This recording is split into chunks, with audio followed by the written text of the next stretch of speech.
I want to love like jazz. Something so smooth and fulfilling, but still works if the melodies clash. A love with encouraged solos. A love with polyrhythmic grooves. Something I could either sit back and relax to, or it makes me want to get up and move. A love with great structure, a solid foundation. I want a love with room for growth and improvisation. A love that leaves behind legacies for the generations that follow, yet feels so futuristic that it makes you yearn for tomorrow. A love that's so classic that if it were to be seen without color, it would still radiate brilliance when viewed through the eyes of another. A love filled with good times that you can enjoy in the moment. I want a love built like a trumpet. Can still be fine if we blow it.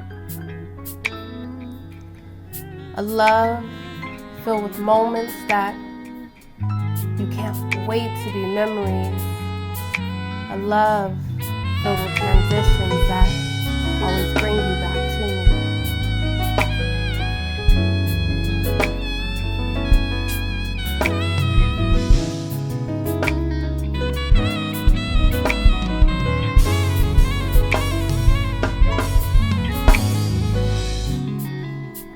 I want to love like jazz, a love that works both ways, whether it's slow or fast or even with interchangeable tempos, creating new paths. A love filled with various genres and different ways to make it our own. A love so warm and cozy that wherever we are, feels like home. I want a love that sounds like jazz on vinyl, where you can still hear the static. A love where every imperfection matters and wouldn't be the same without it. I want a love that travels time, whether alone or with a band. Oh man, can't wait to find me a love just like jazz.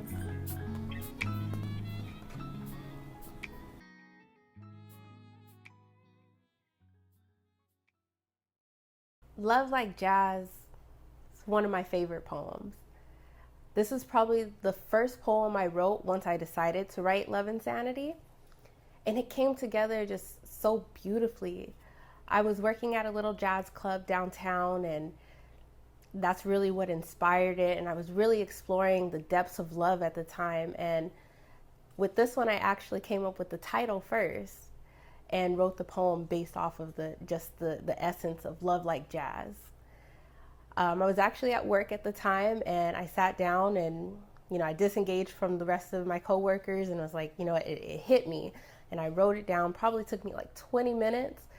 And I turned around and was like, you guys want to read what I just wrote? And I recited it, and I knew right then I had magic. So that's the perfect way to start off this whole set. And thank you guys for joining me. Sometimes I feel like a permanent fixture in a gallery, unpriced and open for admiration by all of the patrons, constantly watching the other paintings come and go, being chosen and taken home to be loved. Never me though. But I can't even be jealous, because without me, the gallery would lose its magic. For I'm the staple of the gallery. And when you picture the gallery while telling your friends to go visit, the image of me pops into your head. And when you reminisce on the beauty of the gallery, the essence of me fills your soul. Me, in my fixture form, is the heart of the gallery, the material definition of everything the gallery embodies. Sometimes I feel like the gallery is life, and the fixture in the gallery is me. I feel like the fixture every time my heart is broken, only to find out much later that the reason was I thought you were too good for me. Every time a potential lover walks out of my life, I feel like the fixture would every time a potential customer walks out of the door. Especially when they return to the gallery just to say that they've been thinking of the fixture every moment since they first left, only to admire the fixture once more, then leave again without even making an offer. They had failed to see the small price tag that had been recently placed next to the fixture because they didn't even think to look. Not thinking that maybe, just maybe, the essence of the fixture in their home could be everything they ever needed. The thought of having everything they want and love at their fingertips is absurdly impossible. So what have I ever done to deserve that? Or maybe they saw it and the cost was too high. Or maybe the cost was too low and the actual attainment of the fixture would cause it to lose value in their mind. Maybe art had never touched them in the way I had. They'd never purchased an original piece and wouldn't know what to do with it if they had, failing to realize that all they have to do is take that first step in deciding that they want this for themselves and then simply having it. Nope, too easy. No room for overthinking. But they can never seem to just leave me hanging there. They must issue comfort, always being sure to point out that someday I'll belong to someone who deserves me, someone who knows how to cherish me, when really, if you would just love yourself enough to feel that you deserve to be the one that loves me, that would be enough to satisfy us both.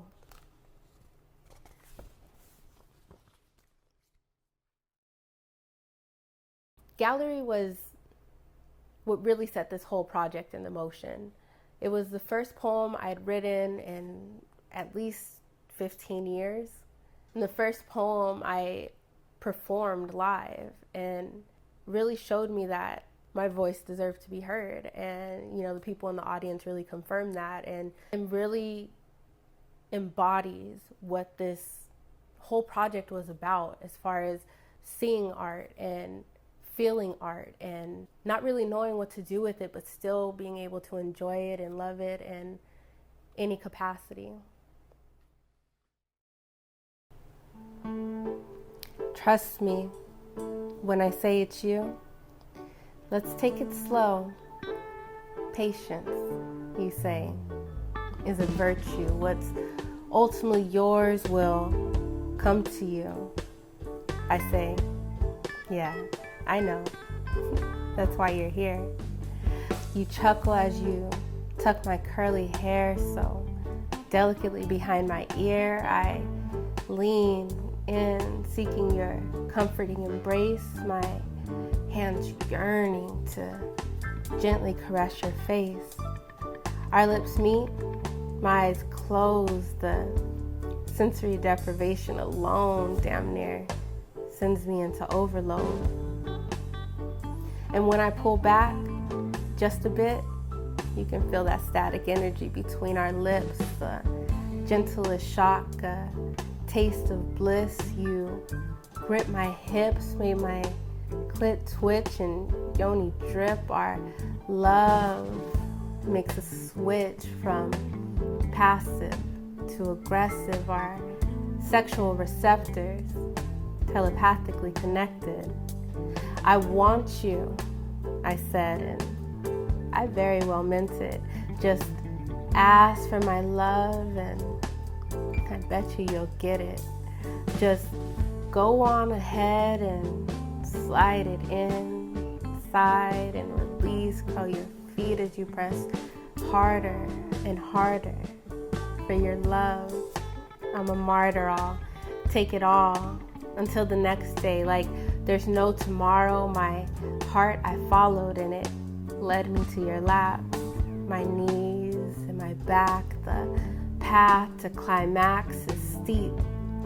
Trusting you to take me there. Leaving the compartments of our soul bare as we transcend together and back down into the pits of disparity.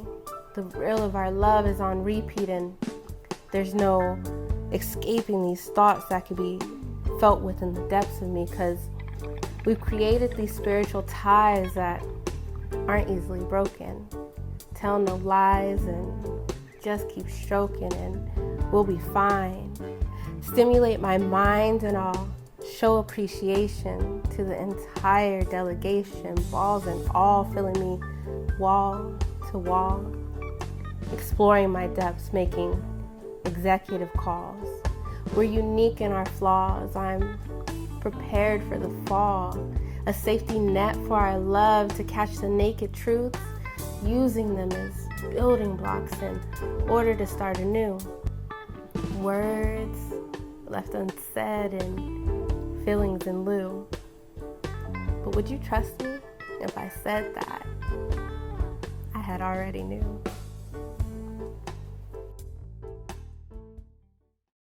Trustful Lust was my first attempt at an erotic poem.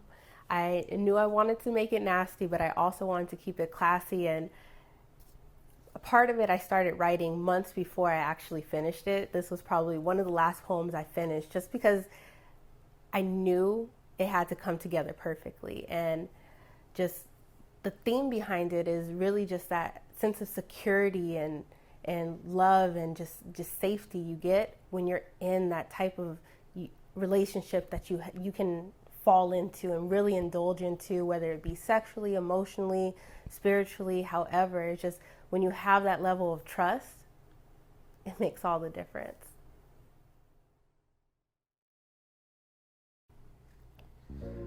We be on that same shit, call it that insane shit, rewiring the brain shit, cause I can't seem to get you out of my mind, baby. You and I, like two peas in a pod. I try my hardest, but can't seem to break these ties, cause we're caught up in the cycle of emotions and lies. Got you all in my head, got me tossing and turning. Breaking my back, got me screaming and moaning. Mattress and sheets steady dripping and soaking, got me calling you daily just to deliver that potion. Doing anything to just feel the motion. I'm high off these intense raw emotions. When I'm with you, it feels like we're floating, but when we come down, my body feels stolen, and my heart, it always ends up broken, and you are no good for me. And this I be knowing, both hoping for change but not moving towards it, feeling insane like a broken recording. This heartbreak, my health can barely afford it, yelling back and forth until our voices distorted, and we keep it going until 3 a.m. And how will this end? I'm already knowing. A gun to his head, a knife to my gut. We took it too far, cause this is too much. Calling a truce and dropping our weapons. How much longer until logic steps in? Cause we're drowning in emotions while also neglecting them. But you call me tomorrow and we're back at it again. Not learning our lessons and completing the cycle. If we keep it up, one of these days there won't be a tomorrow. We keep going through the motions but not changing our actions, and we wonder how these negative outcomes keep happening. But until we disrupt the patterns, the outcomes stay the same. We're the only ones that can save ourselves from remaining insane.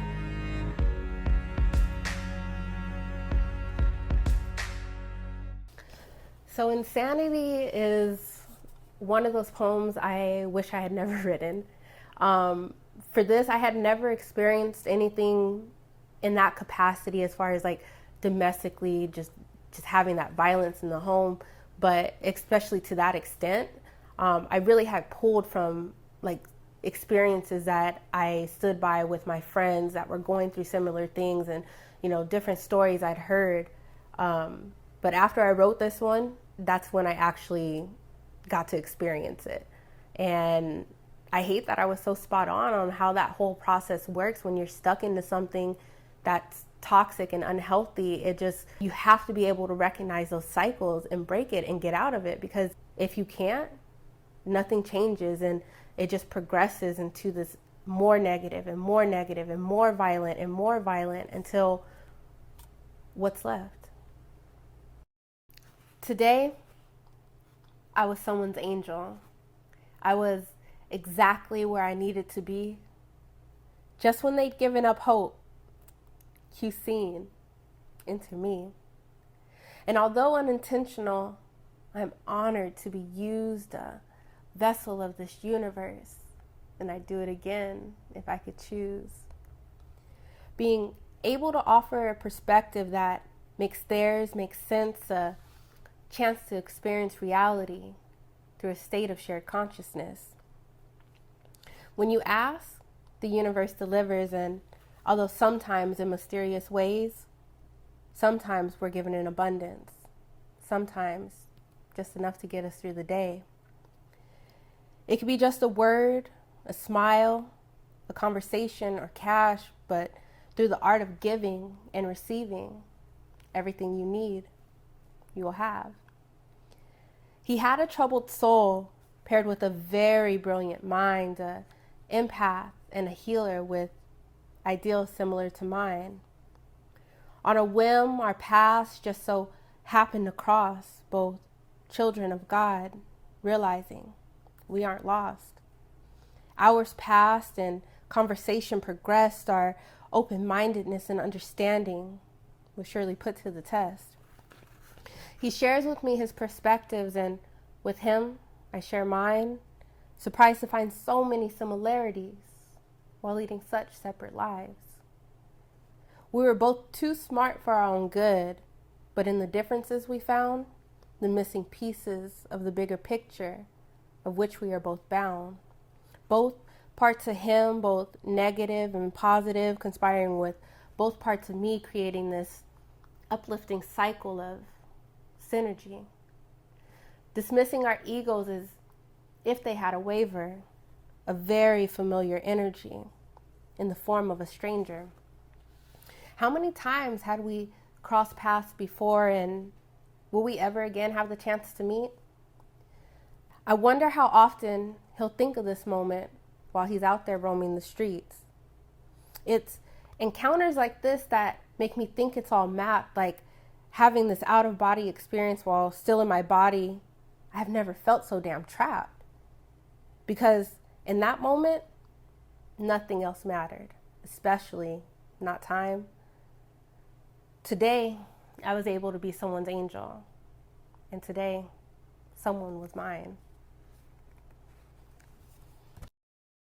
So someone's angel, I had finally, in this whole book writing process, had finally hit a roadblock, and I needed some inspiration, long story short. So I got dressed for the day, went downtown, and just said, whatever will be, will be.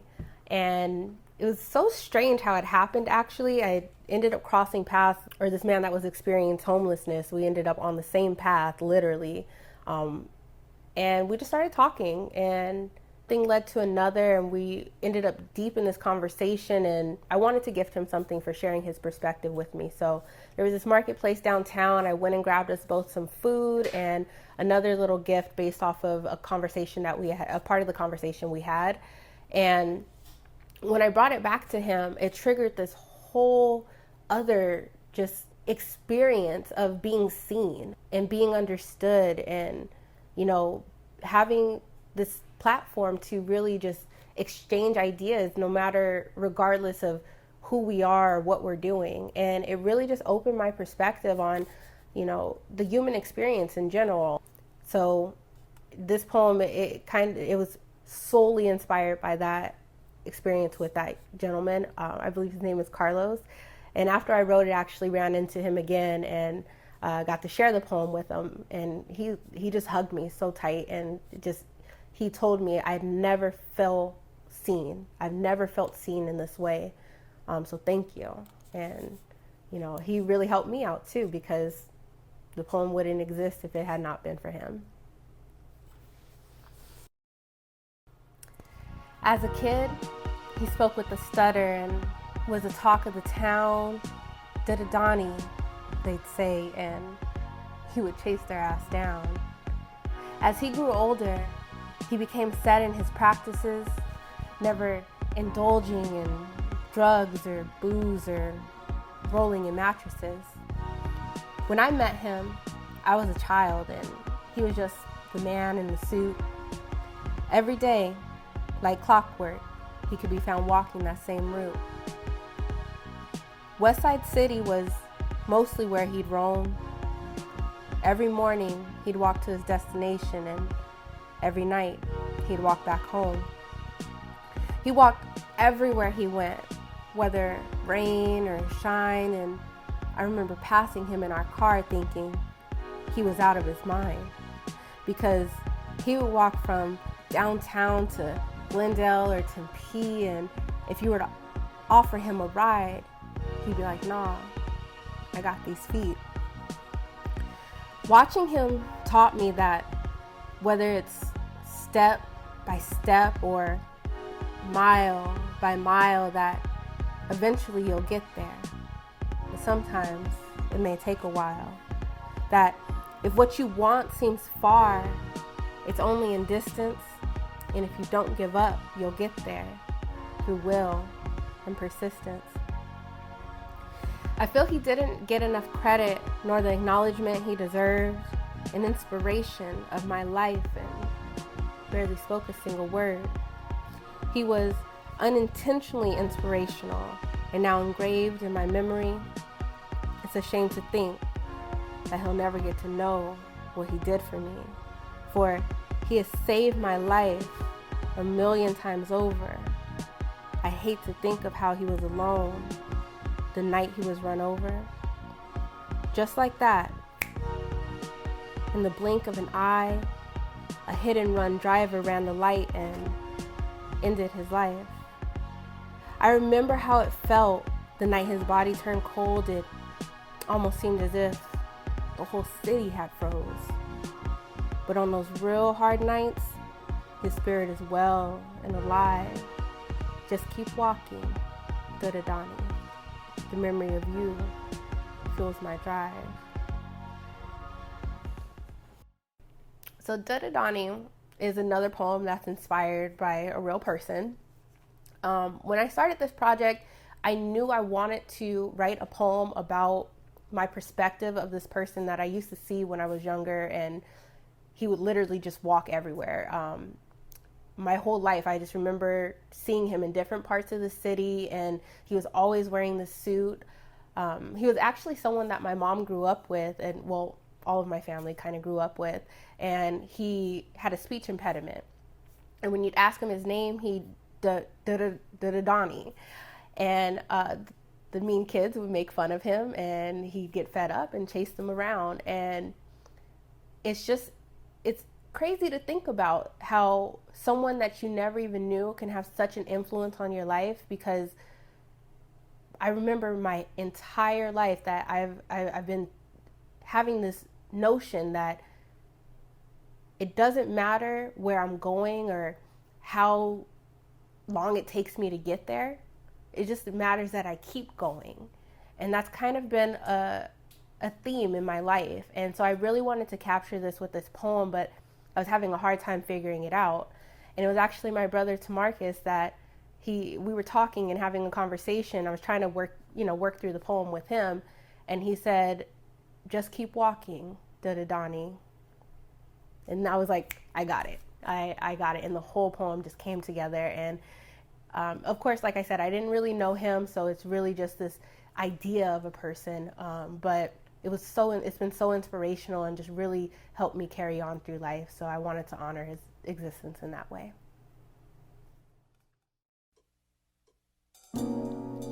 Blessed with beauty and a mind full of intellect, she's complete all on her own.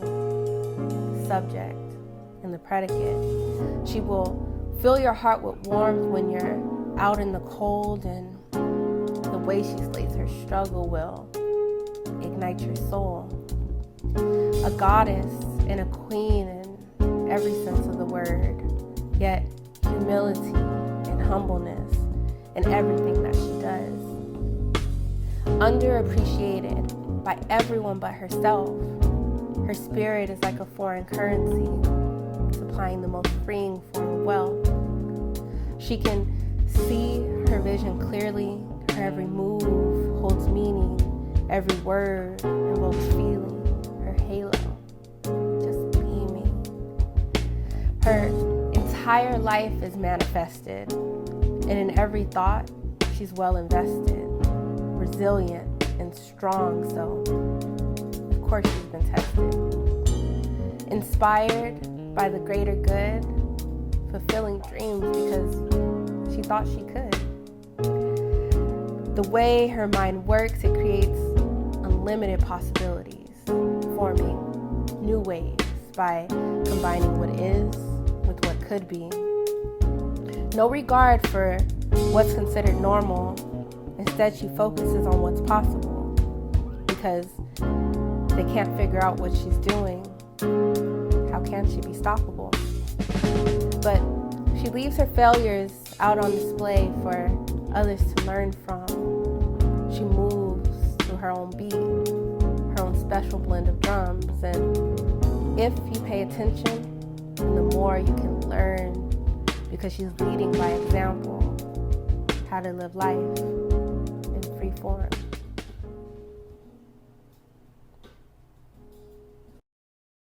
So I'm always getting asked, who inspired freeform? Was it your mother, your grandmother, someone else? And to be completely honest, I inspired this poem. I wrote it about myself, and the book, the whole project is called Love and Sanity, right? And so you have this first section of it that navigates through all these different levels of love, and then the last part that has all these different levels of sanity that we explore. And right in the middle, I felt like that "and" part, it really is brought together through perspective. And like the last two poems I just performed, D-D-Donnie and Someone's Angel, they're about perspectives that aren't mine.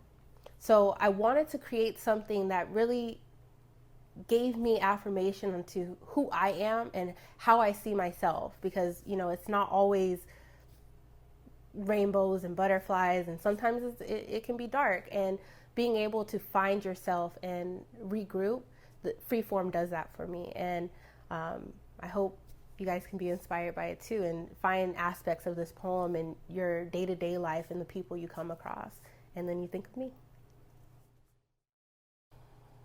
Your pain is my pain, is her pain. We're all stuck inside this frame that holds a picture of this image we're trying to maintain. Promises of fortune and fame, the American dream sold as easy to obtain. Yet you can live a life of luxury and still be engulfed in hidden pain.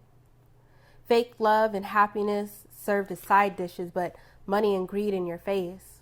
Sustainability a thing of the past, because nothing foundational, since it's not meant to last.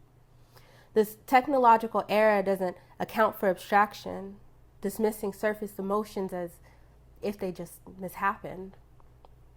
The more we look away, the less we understand, missing out on finding ourselves, realizing our lives go hand in hand. Every negative emotion that's transmuted allows positivity to amplify, but when avoided, the negativity doesn't go away, it only intensifies. A tally on each side will quickly pile up when one takes into account all 7 billion of us. 4/5 of the world in turmoil, war, discrimination, and dead soil. At the end of the day, with the blood on our hands, no clean waters, so we have to wash them in oil.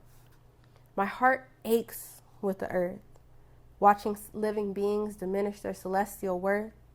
The degradation seems unstoppable, a burden on my back, because for some reason, I feel responsible. Cleansing myself, exposing deception, healing my wounds, trying to clear the reflection, because when you hurt, I hurt in one way or another. So I spend my life healing to help transmute the pain of others.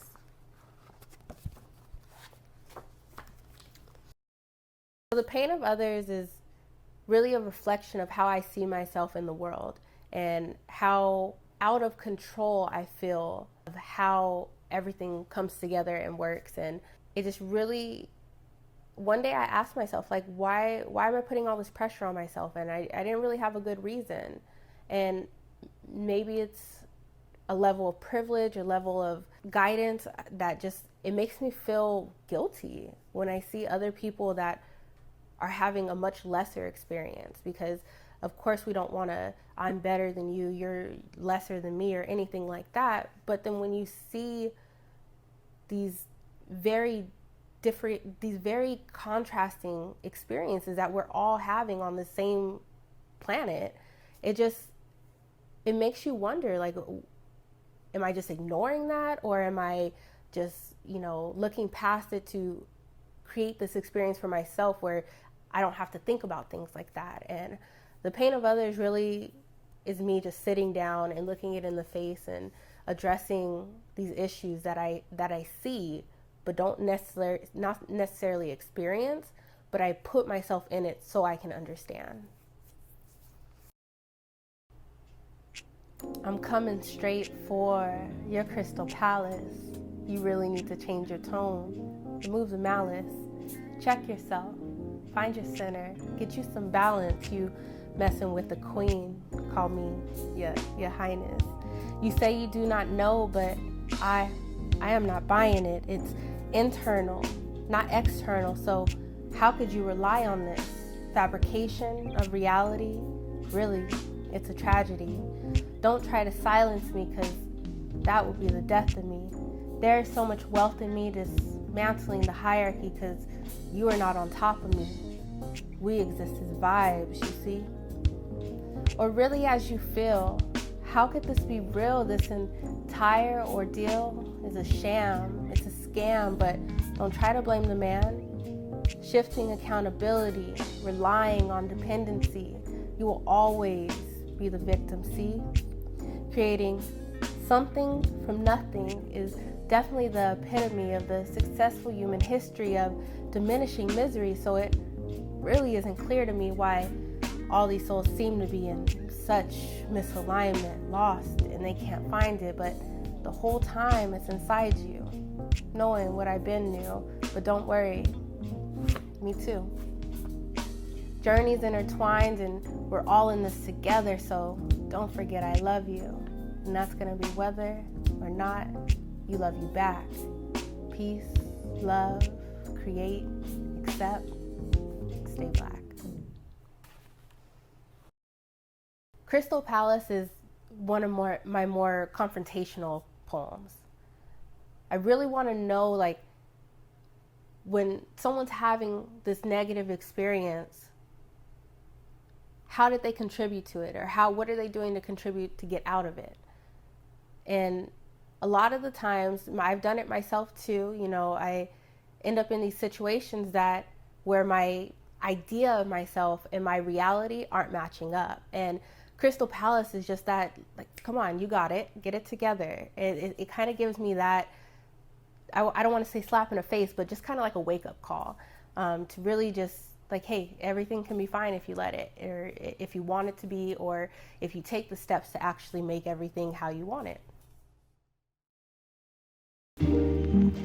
Good vibes aren't always what they seem. They can be easy to fake. Bring me your bad vibes so I know what's real. Show me your worst so I know what I'm dealing with. Don't mask your pain. Show your true colors. Don't be afraid, because when I say I got you, I got you. And together we can transmute all this stored of negativity into actual sustainable bliss. Don't you deserve it? No need to bury yourself in fakeness and unrealistic standards of happiness, because what happens when self-love isn't enough? When you shed all your layers, loving them each as they fell. Maybe I just got addicted to myself. I'm full of experience, so when I see you struggle, I feel compelled to help. There you stand, with a gray cloud and a fake smile, and when I acknowledge it, you say you're fine. Oh, all right then. Go ahead and enjoy those good vibes. So Good Vibes is this poem to really address how important it is to have not just positive, but also negative. That both sides it's how we're made up. It's what we're made up of. And if to deny ourselves from one of those experiences because, we're trying to be positive or only look to the good side, we're missing out on so much information about ourselves and about our emotions and about our mindset that if we don't acknowledge, we forget that it happened because it's unpleasant. So really diving into those emotions when you're not at your best, and using that to send you off further into the best version of yourself, it's so much helpful than just ignoring a whole complete side of you. I'm tired of being told who I should be and what I should be doing by a bunch of ticking time bombs that don't know life outside of judgment. People who have not experienced true freedom cannot release me from shackles. If you can do whatever you want, but it's at the expense of others, that's not true freedom. That's tyranny. We justify our toxic behaviors with the self-accountability of others, but if asked to justify our accountability of self for the well-being of others, we cannot. For the reign of the extreme individual is the equivalent of a totalitarian regime, and neither can be fully justified. Where has your advice really gotten you, and why would I want to be there if that's your place? Your mistakes and successes are yours, and the only mistakes and successes I desire are of my own. Your advice should have no intentions other than to broaden my perspective, rather than trying to repave my path in the direction of yours. The selfishness, the absorption of our own assholes, the greed of power, the gratuitous self-indulgence, the disgust. I am tired. So rest is really just my being fed up. I had people in my life at the time when I was writing this piece that were really adamant that I do things their way, and that doesn't work for me ever, and it never will be, and it'll never work for anyone, because if you did something and had this experience to get you to where you are, I can't replicate that. I could do something similar, but so hard. Sometimes people push their narrative so hard on you to where it's just like, shut up and let me live.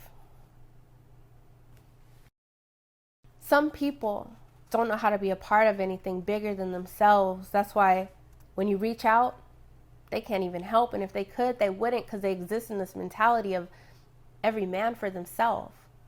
Chasing wealth, absorbed in self, trying to stay as far apart from the rest so they don't have to face the truth. Working hard to avoid who they really are. Emotional cycles play out, but in the interpretation, the purpose is missed. Going from point A to point C, failing to see that point B is a place of understanding, of emotional processing, where the magic happens. But when point C can't be maintained because everything you needed to sustain was passed up at point B, forcing you back to point A, and then you just jump right back to point C, succeeding to put the cycle on, never-ending repeat. And we wonder why we aren't free, plagued with depression and anxiety, held hostage by our own mind, whether acknowledged or not. It's happening. So stop procrastinating and do the work, all of it. Don't move from point B to point C until the work is complete. Stop rushing. Where are you going anyway? Don't settle for any place. Be deliberate, because there is a level of correctness in all this. Let's play the game with intent to get to the next level. Because if you feel like that's where you came from, it's because that's where you're going. But how? It's just the first go round. Our intuition, the intentions of our ancestors, thoughts passed down through generations aren't new. Visions of galaxies didn't begin with you. Your vibrational translation, while brilliant, is simply untrue. Let's just call it an intuitive malfunction. There wasn't enough information available for the past to have figured out the future, so why are we looking there? The answers to the future are in the present. And once we begin to accept this, we can see that there's still work to do. Maybe broaden our view to a place of infinity and beyond. Because once we get that call for blast off, will you even be qualified to respond? So Intuitive Malfunction is probably one of my favorite poems to perform. It's really just this wake-up call. It's really just, you have to address these certain things about what you're doing and where you're going, and establish these heuristics for yourself. Because if you're just doing something, how do you get to where you're wanting to be? And so, we have these universal truths that we all kind of know, and that make sense for all of us and can be applied to all these different situations. But if we don't know our level, our space of neutrality, then we can be easily going off someone else's, or what was passed down to us, or what we were told, instead of actually navigating our own path ourselves. And I feel like Intuitive Malfunction is that poem that really makes you stop and ask, what am I doing? And once you do that, that level of self-awareness is what you need to get you to the next place. Thank you guys so much for tuning in and sharing this experience with me, and joining this exclusive group of transformative poetry. Let me know what you think in the comments below. You can connect with me on social media at, my YouTube is Caira Marie Poetry, CairaMarie. You can follow me on Instagram at Reclaim Beauty. I'm on all streaming platforms, so you can listen to the poems either with music or the a cappella versions. But I'm really happy you guys tuned in, and thank you.